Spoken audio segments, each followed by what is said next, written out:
Hello and welcome to the Inside Stylists Podcast. I'm Emma Morton-Turner and you're listening to episode 10, Freestyling Friday, the Assistant Special with Sara Bird. So this episode came about because Sara and I were talking about how, Sara emailed me and said she was getting a lot of questions from people who were already assistants asking how to become stylists and kind of different aspects of the job. And we thought it would be really good to get loads of questions sent in to the Facebook group, to ourselves, and we would just sit and answer them. And that's what this episode is. So hope you enjoy it. I'm here at Sara's house.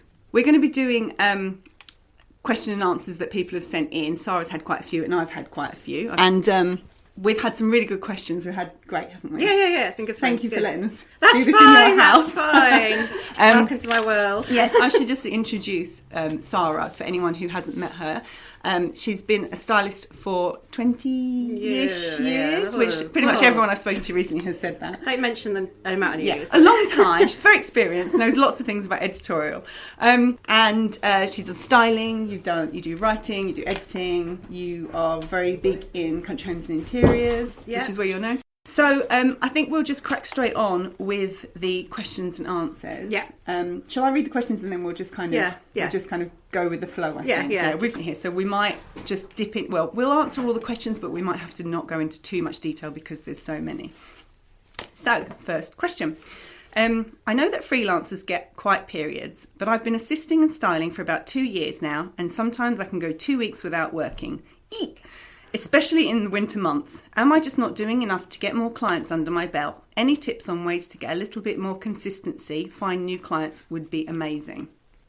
So, my first reaction is just 2 weeks. That is nothing. As a stylist, you can go a month without doing any work. You can have really busy periods and really quiet periods. And actually 2 weeks quiet is to be expected, I think. I think a lot of the kind of expectation of what you're doing. I don't know if you've had a lot of work in the past and it just feels like it's quiet. And also I know that financially you need to work because otherwise you've got no money.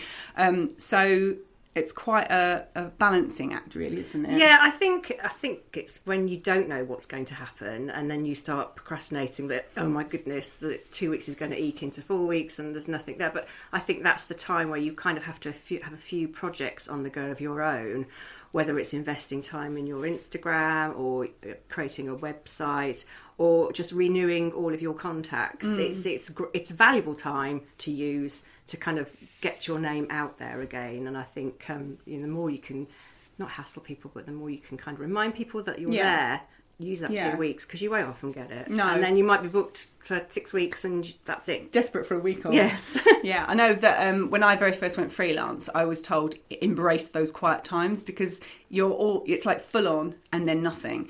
And it's taken me quite a while to kind of actually enjoy that quiet time and allow myself a day off or to just go shopping or something. But yeah, it is the ebb and flow of the business. The next question is actually similar, kind of connected. I did quite a lot of assisting last year, but found it really hard to balance assisting work with income. I have a full-time job and took holiday to assist last year, but that only allowed 20 or so days. But to give up my job and solely rely on assisting would have been so hard. I don't think I'd have been able to make ends meet.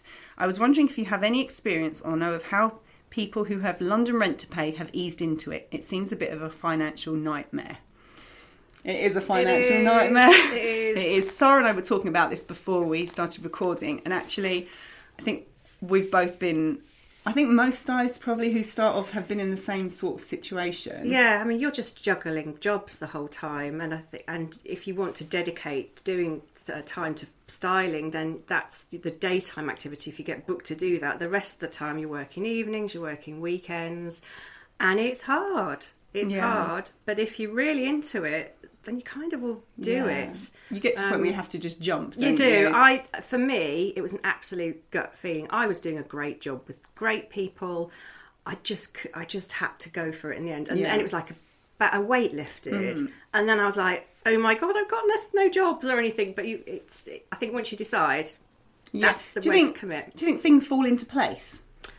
I'm a great believer in that things will happen if you're really proactive. Yes. But you have to just keep believing that things will happen. Yeah, and like you were just saying, keep putting yourself out there, keep saying you're available. And also I think if you can if you're free and if you can do work experience, I know you might not get paid for it, but again, it's just adding another level of experience. And you meet more people, and then those people will go, oh, we met this great girl or guy, let's get them in. So it's kind of widening your network. It's, it's free work. It's not great, but it's just you get to meet loads more people, and people get to realise that you're one of those people that's willing to put the effort in and be part of the team and stuff. So good advice. What can I expect to be paid for assisting? What's the difference between commercial shoot and editorial shoots? Now, Victoria Tunstall has the Association of Photographic Stylists. Oh, my teeth aren't in today.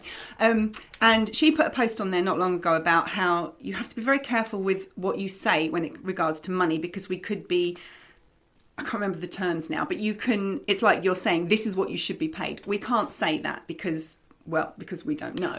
It depends on the client. I don't know, I'll ask you in a second what editorial pay, but I know that I put a question out in the Facebook group not long ago, and I asked assistants to let me know what they were being paid, because I just wanted to check I was paying the right amount, and it turns out that I wasn't.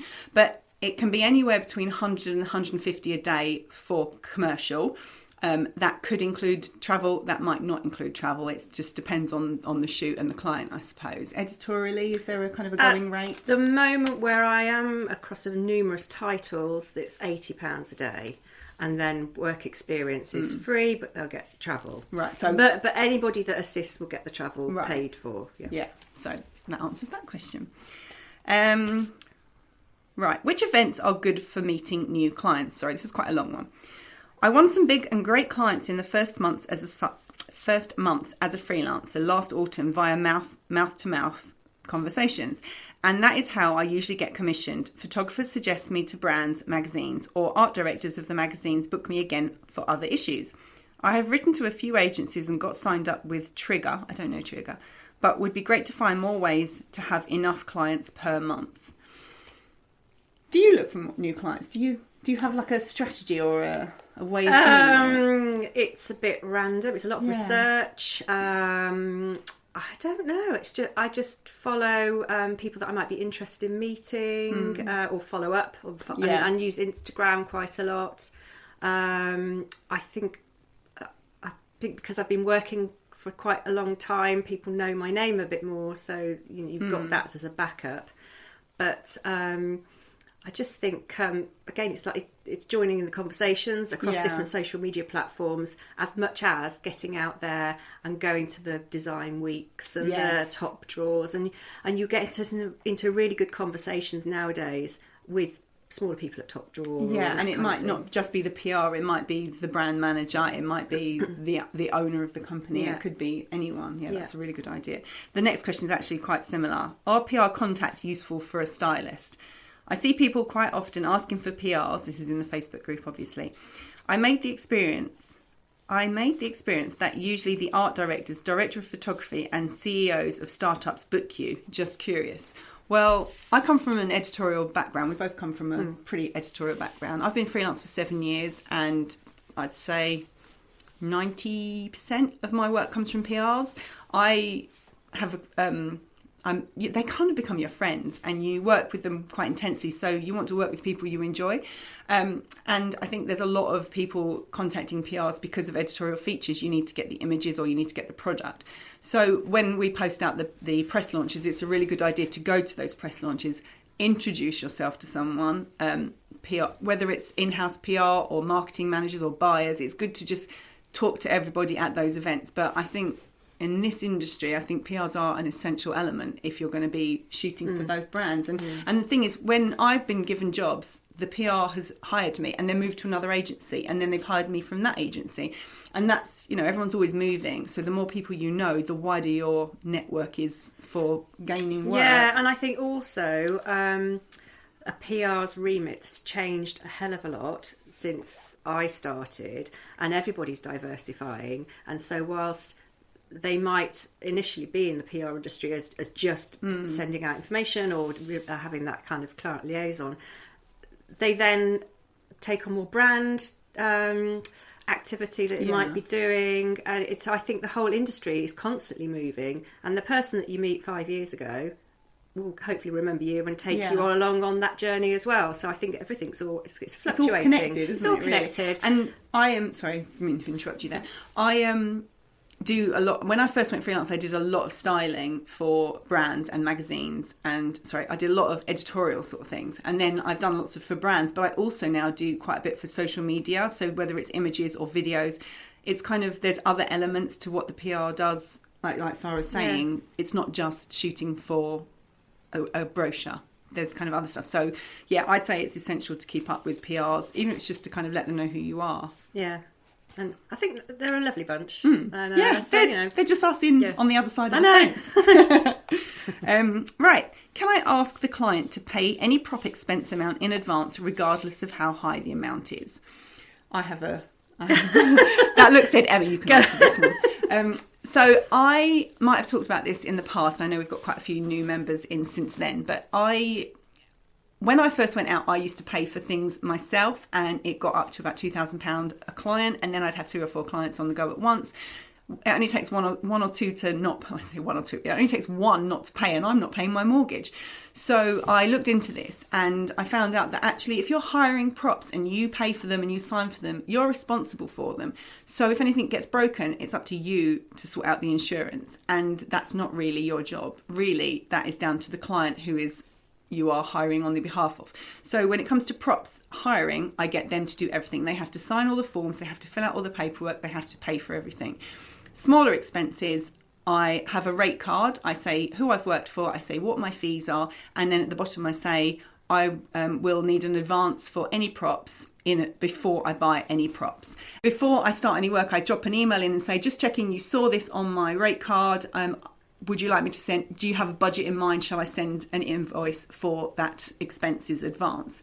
And explain that I won't be able to do any propping until I've got that. 9 times out of 10, it's absolutely fine. If it's like 200 or 300 quid, then I might not worry about it. It's more hassle waiting for it. But if it's going to be 600 quid or 800 or 1,000, then yeah, they need to pay up front. And I really don't have any problem. I've not had any problems with that. Have you had that experience? No, I think from the word go, you need to have that conversation about the money, even though nobody likes to talk about it. But it's the first thing I do, is whether it's props or spending time on a project, travelling, meetings, just have that money conversation. And most people, I think nowadays expect it. We can't bail them out the whole time. We're probably lowest of the pile anyway. So. And what Sara's saying there is what's really important is to remember that we are businesses. We may be creative and we are stylists and we want to make things look really pretty, but at the end of the day, we're running a business, and we're not cash flowing these massive companies who have loads of money. We can't afford to do that. It's just no one pays quick enough for us to be able to pay out for them, essentially. Right, next question. Not really a question, but I have a client who still has not paid me for a job that I did at the end of November. So this person, it's a very long question, so I'm just going to cut it short. Getting paid has been a really hot topic on the Facebook group. And there are a number of ways that you can kind of hedge your bets on getting paid on time. So 30 days is pretty much the standard. And I listened to a program on Moneybox on the radio. That's a podcast, so I'll put a link in the show notes, or I'll put a link below. But if you look under Moneybox on podcasts, on the 24th of January, it was called Long Wait for Payment. And they had loads of experts on talking about not being paid, and some people were in like a creative industry. But what they basically said was, there's things you can do to limit the amount of problems you have with being paid late. They said, put your invoice in. If you need a PO number and that you're having trouble getting it, send the invoice and say, I will resend this when you give me the PO number, but keep calling until you get that PO number. Once you've sent your invoice in, you need to phone 3 days later and say, just checking you've received it. Is everything correct on there? Do you need any other information from me? Excuse me. By doing that, you're negating any problems that 30 days when it should be paid, they say, oh, but you didn't put this on it and I need that and the PO number was wrong. And if you do it 3 days after you've sent it, you're kind of getting on top of it before they have any chance to have it sitting around. Also, we were talking earlier about how things can end up sitting on desks and not being put through. And if you're kind of chasing it up and making sure everything's okay, you're just pushing that piece of paper to be signed and sent on to accounts. Yeah, I mean, I think when you hand a job in, you want to know that you've completed it to the brief. So if you have that phone chat early on, you know that that's happened, or you can talk about, oh no, something else needs doing on it, so that you can factor time in because you haven't completed the job. As soon as you've found out that they are happy with what you've done, you've completed your task, then you are able to send your invoice in, and you can just go from there. Which months are usually the busiest business-wise throughout the year? Now, when I read this to Sara earlier, we both went, oh, well. What do you think? Well, it's just, you never know. It changes. And it used to be that January was really busy with some of the brands, especially the catalogues, 6 weeks of work straight after Christmas. Brilliant. Not this year. No. Hasn't been for a few years, I think. No. So, I think if you're concerned, you have to either take your holiday or find a way to get busy again. Yeah. But I think standard editorially, we always have that build up to do the Christmas issues. And if you work on a magazine, you will never have your 6 weeks holidays. Ever. When it's hot. when it's hot with the kids, whatever. And then if you work commercially as well or aside, that it's just before then, so that everybody can get their media packs ready for Christmas in July week, beginning of July. So it's late spring throughout summer. And then have a break in September, maybe, before it kicks off again. Yeah, in my experience, I have some Decembers have been quiet, some Decembers have been very busy. It just depends how many kind of weeklies or newspapery sort of features you get to do at the end of the year. Doing Christmas 2 weeks before Christmas was probably the worst thing I ever did. I was just so over it by then. I think I did Christmas 12 times the first year I was freelance. It was awful. But Januaries have always been quiet. I'm in my 8th year of being freelance now, and Januaries have always been quite quiet. And the first few years you panic, but actually now I know that's how it's going to be. February it starts picking up. March I'm already planning Christmas shoots. So it's just being aware. Also, I think it has been quieter than usual at the moment. So anyone worrying, it will pick up. It just is just one of those things. Sometimes it's quiet. Sometimes do your tax. Do your tax. This made me laugh. Do stylists take any notice of the emails, messages new assistants send them, offering and asking for assistant work when they already have 2 or 3 go-to assistants who already know what they're doing? Yes, of course we do. Of course we take notice. You had a really lovely thing to say about this. Well, the thing is, I get 300 emails a day, every day, weekends, whatever, and obviously a lot of them are always important, but every time I get one from an assistant, I do take notes, and I might not reply instantly, but I do make note of them and then do reply eventually. I've got a massive file of you all. You're probably all there, but I've got a really big file. And, you have like favourite assistants that you're using at the time, but they go off because they're super and do great things, and then you need an assistant. I've got my big file that I can go back to and then finally ping you. But no, absolutely. And I really do try and answer quite soon, if not straight away, but it's quite hard. Yeah, I'm the same. I've got a folder for assistants. And I think if you are, just a couple of tips, if you are emailing someone, it's really good to say what experience you've got. If you haven't got any, then that's fine, but you might have to do work experience before someone will pay you, just so that we know that you are capable of doing what styling is, because it might not be what you expect if you've got no experience. But if you have assisted already, say who you've worked for, say what brands, what companies, say what other stylists, because if I need a stylist and someone, if I put it on the group and say I'm looking for someone, and someone pings up and they say, well, I've worked for this person, that person, that person, I will contact that stylist and say, how was she? Because I need a recommendation. I need someone who's going to lift boxes and make good tea, basically. So always try and include as much information as you can, so that when we come back we'll go, oh yeah, that's the one who worked with Sara, she was great.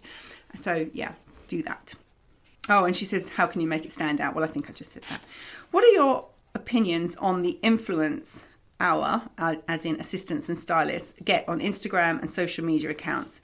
Can we make getting known or getting work and getting hired as an assistant? So basically, I think I've read that out completely wrong, but she's saying, does Instagram help you get work and get noticed?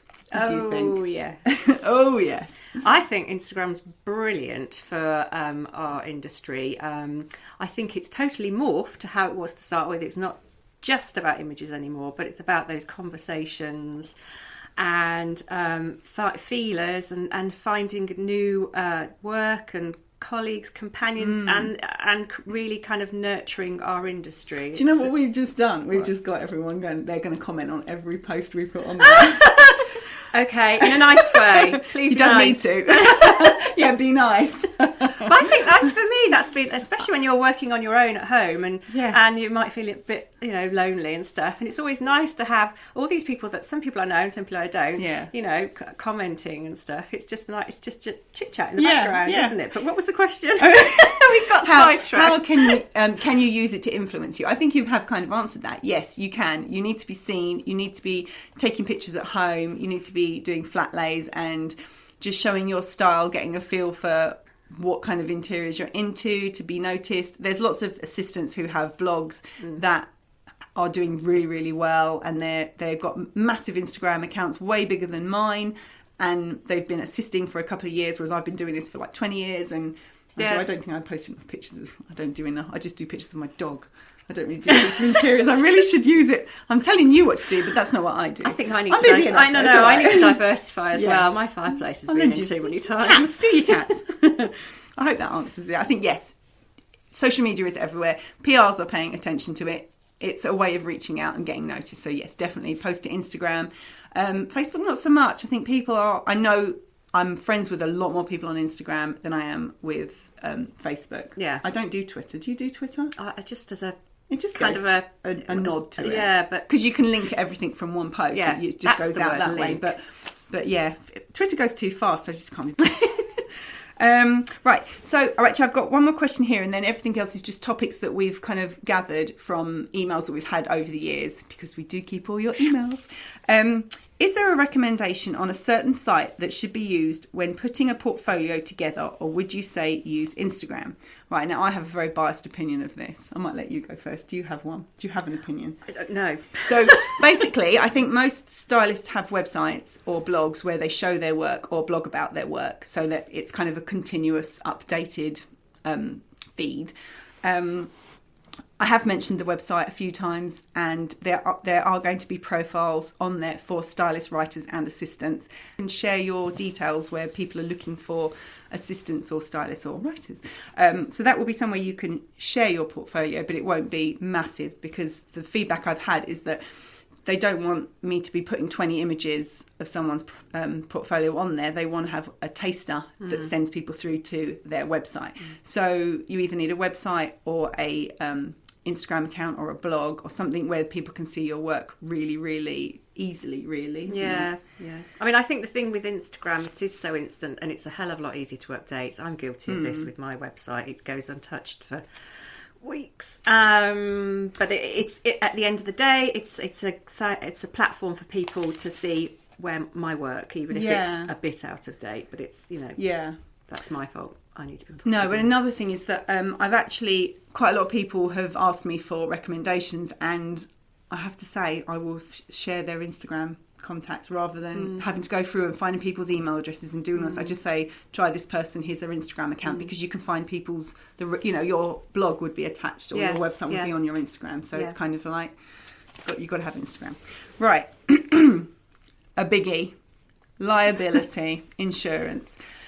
So I have spoken to an insurance guy a little while ago when I was researching a post I was writing on the website, and he explained to me the difference between public liability and indemnity. That's the word I couldn't remember earlier. Well done. Indemnity insurance. Now I can't remember which one's which. One is to insure you against accidents that happen. If you trip over and knock a Ming vase over, you're insured. The insurance will cover it.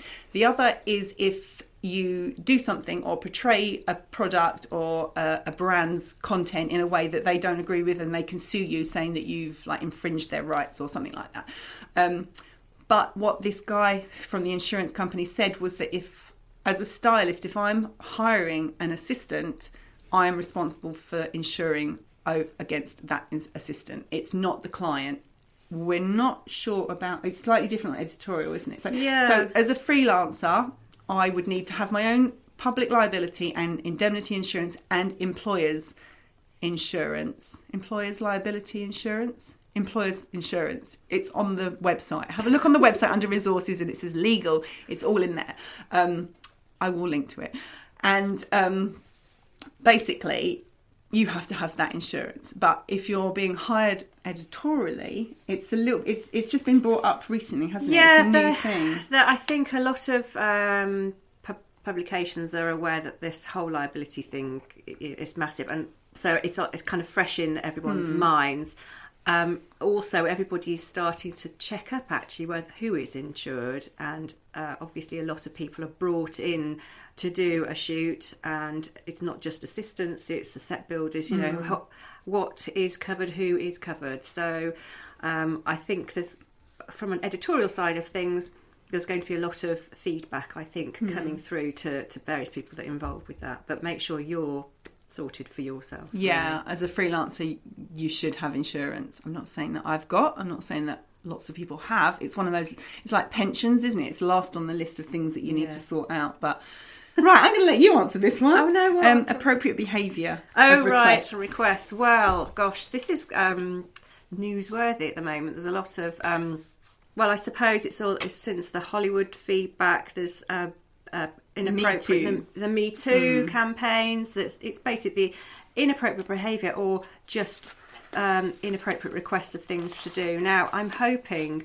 that things have changed a hell of a lot since I started out, where you'd find yourselves in ridiculous situations where I might have been half naked in a bathtub on set because there wasn't a model to be photographed. Can I just say, they would never have asked me to do that. Never in a million years. It was from my mortifying, back. I think. I was going to say my behind, but it's even worse. So. It was from my back. But I don't think anybody would ever ask an assistant to do that nowadays. But anyway. But anything along those lines, you shouldn't be doing that. You shouldn't be doing that. You shouldn't be asked to be doing that. So I think it's as funny as I can now say that or think about it. Just make sure that you're confident enough to say no if you're asked to do anything that you're not comfortable doing and you certainly haven't signed on the dotted line to do. End of, really. You know, feel brave and say no. Yeah. Doesn't mean you won't get more work. No. I think we've had a question. I'm just going to have a little quick read. Sorry, guys. I once assisted on a men's fashion shoot with a gangster theme, and the art director wrapped me in bin bags and got the models to pretend to bury me in a hole in Epping Forest. Oh my God. Don't do that, okay? No. Do you know what? I'm so glad you're writing a book. You're so funny. Right, I've got one more question that came through this morning, and then we've got a list of topics. Can I recommend any software for mood boards? I use canva.com. It's completely free, and you can upload images and move things around and change fonts, and it's absolutely brilliant. And that's the only thing I use, actually. I've actually done posters for events that you can kind of put in the sizes you want. So if you want to create a massive poster, you just put in the millimeters, and then you can send it to your printers and they'll print off a poster and it will be really good quality. So Canva, canva.com. Short one. Right. And is it easy to use? Oh my God, so easy. Because I used another one. There was another one. Was it called? Is it Pixel Monkey or something Monkey? And I was using that and I was paying for that. And then someone recommended, Sara Bird mentioned Canva, and I started using that, and I've been using it for years. I put it, like I do banners over the top of images for blog posts, for my website. I've used it for everything. It is brilliant. I've used it for making cards for the kids. Is it easy to share? Can you share? You download PDFs or JPEGs or PNGs. So if you use it for a work scenario, you can send it out for people to look at. Okay. Yeah, really easy. Is it easy? Sorry, now grilling you. Do it. Is it easy to, say if you've done your mood board and someone wants to dip in and edit it themselves, can they do that? When you download it, it saves it as one image. Okay. But you have saved it on your Canva account and it will be saved there, so you can come back in and change it. So when I do ideas for a craft shoot, I will give them 20 ideas and then they'll come back and say, right, we want these 6. I'll then remove everything else and rearrange it and then just list it all out. I love it. I've just got to remember to save. Well, you do save it whatever you do, it automatically saves really quickly. So it's Okay. a real quick and easy one. But yeah, I need to do something better than InDesign. Oh, I don't know how to use InDesign. God, it's a nightmare. Yeah, stick to what is really, if it's like foolproof, I can do it. It's foolproof. Anyone can do it. People have quite often asked how to do test shoots, and they are a really good thing to do because you kind of... I remember when I was assisting and I would stand and watch the stylist and say, I could do that. I would not put that vase there. I would put it over there. And it's actually when you're the person doing it, it's a whole different ballgame. So test shoots are a really good way of getting experience without having a client breathing down your neck. So the way to do it, easiest way, is to talk to photographers' assistants on shoots you're assisting on and say, interested in doing it. 9 times out of 10, they're in the same boat as you. They need to do shoots themselves. You can do it in your house. You can do it in a field, in a garden. You can do absolutely anything. It doesn't need to be products. It could be, you could just do fruit. You could just paint a wall in your house and shoot flowers. You could do absolutely anything. But it's just experiencing how it is to get the shot right. The photographer has to be directed, and that's quite an art form in itself, learning how to get the image that you're trying to get.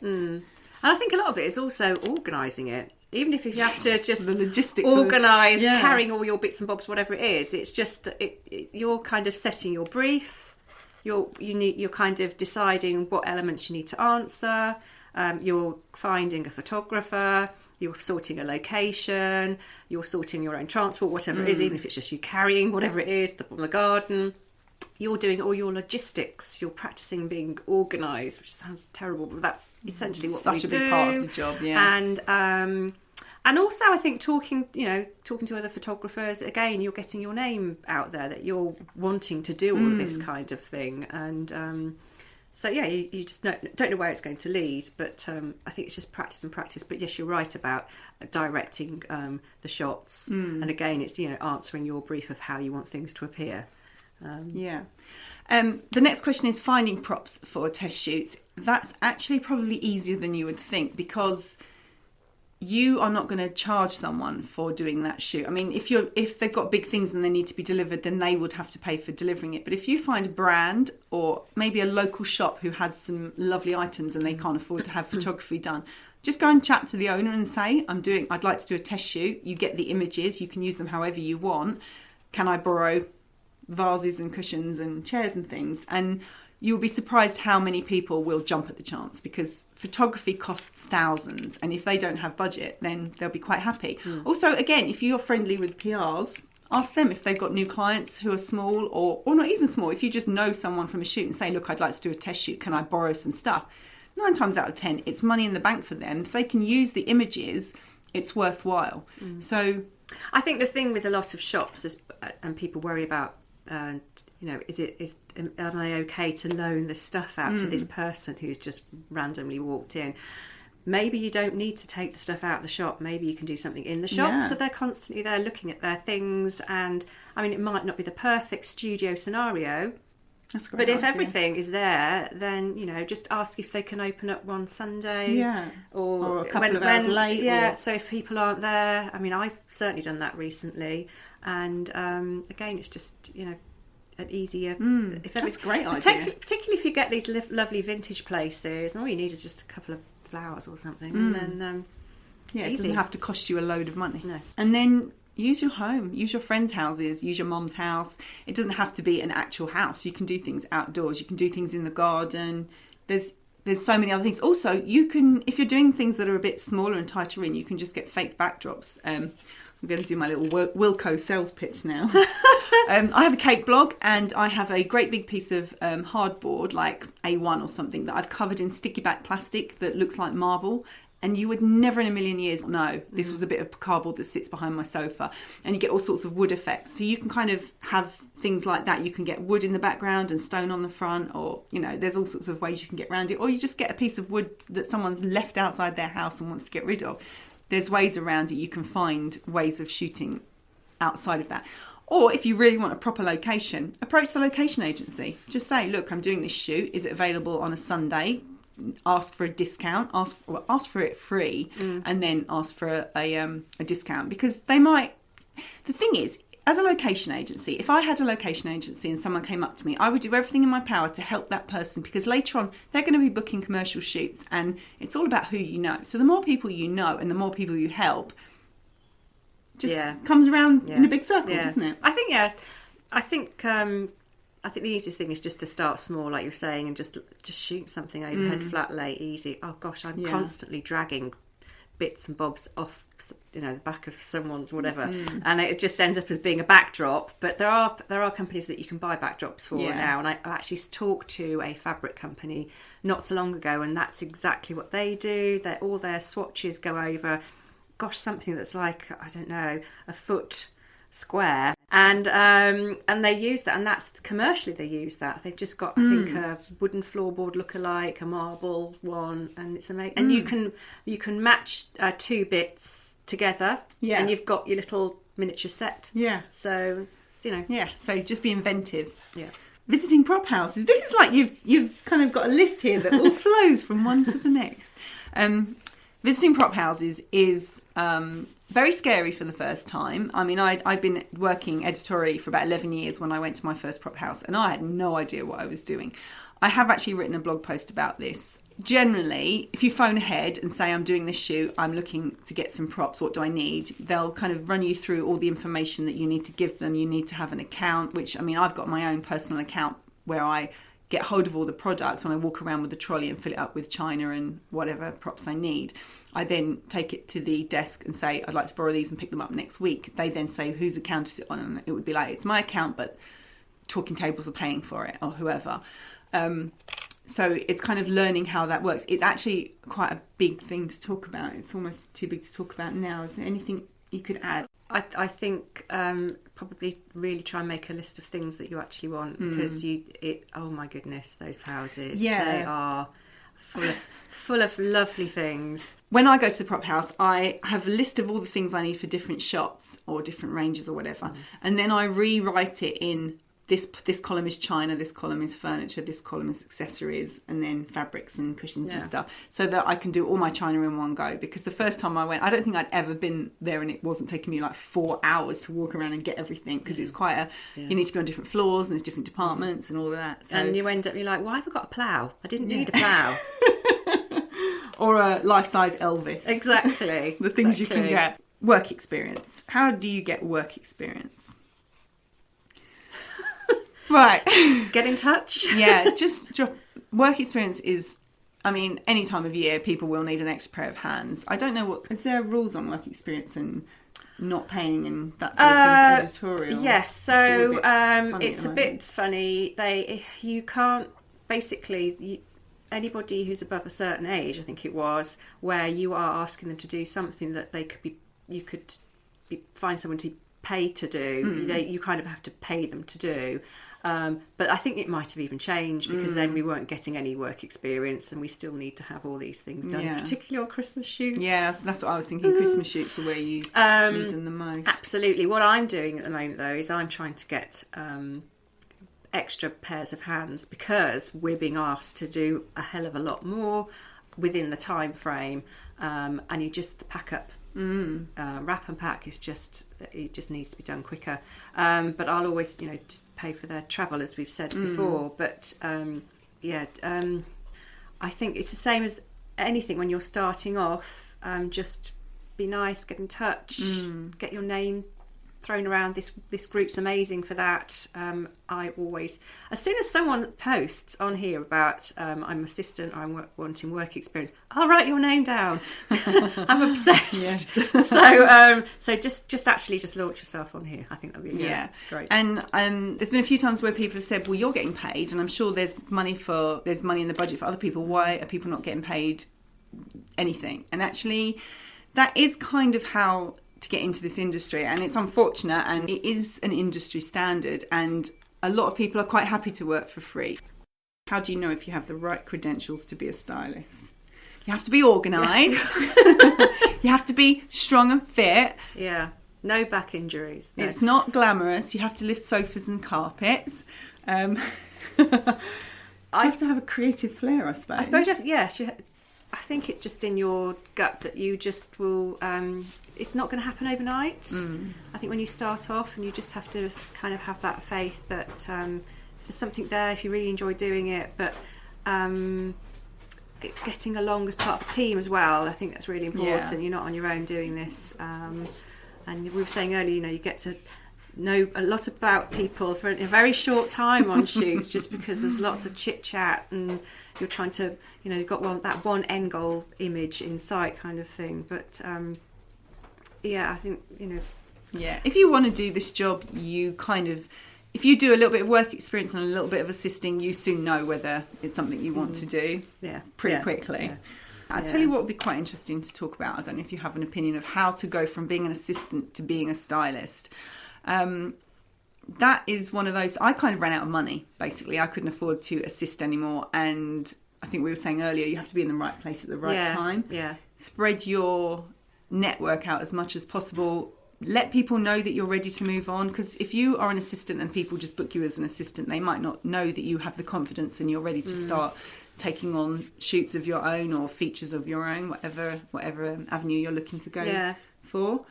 I mean, I don't say hoodwink the art director, but so you just mentioned that, you're looking to do other things as well. I mean, the funny thing, I think, breaking away and being a stylist on your own is as hard as starting off as being an assistant, because you kind of, if you're a really established, experienced assistant, you'll get consistent work when the work's there, but you'll be booked consistently. Whereas if you're starting to do your own thing, you could be a fish out of water for a little while. When I did it, I didn't just do the complete cut-off, because there just wasn't that opportunity. So I did, dip in and out.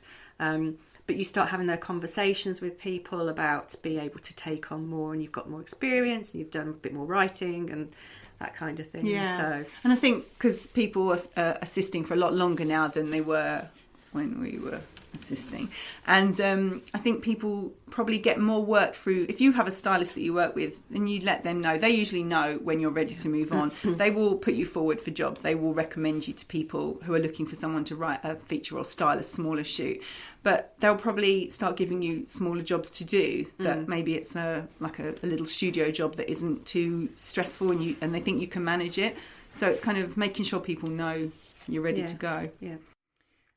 How soon can you be a stylist? You know that. Still learning. Me too. 20 years in. Okay, last question. Getting a CV to work for you. CVs need to be really short.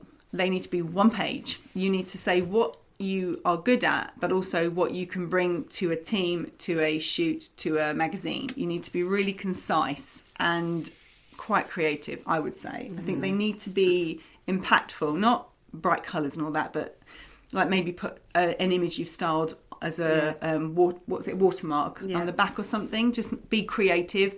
Don't do 10 pages. Don't do loads of paragraphs. No one, if you are in a position where you've been asked to send a CV in, whoever's reading them is going to have 20, 40, however many. You need yours to be really short, really sharp.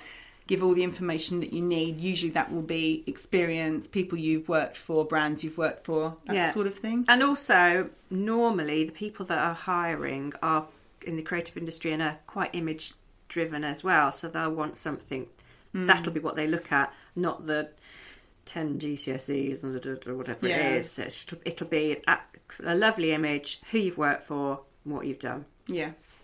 I don't think I'd even look at if they've been to art college, I'd be interested in that. Or if you've done journalism or something. That's the second level thing, though, isn't it? Oh, you like dog walking. Yeah. I've got a dog, I like you. You come in. But that essentially is what it is, isn't it? You want to work with people who you're going to get on with. It's not about what qualifications you've got. It's about if you're going to be fun on a shoot, essentially.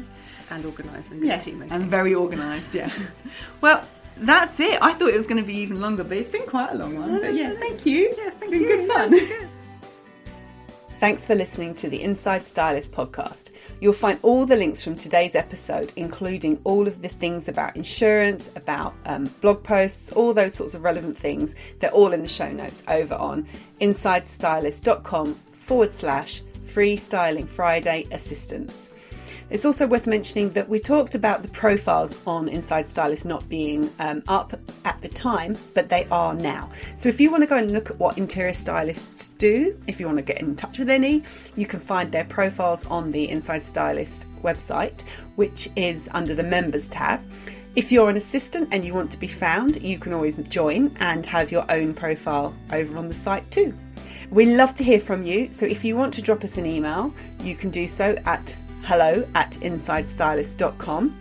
And if you want to ask any questions, you can always add a comment below the podcast show notes over on the site too. Anyway, until next time, bye for now.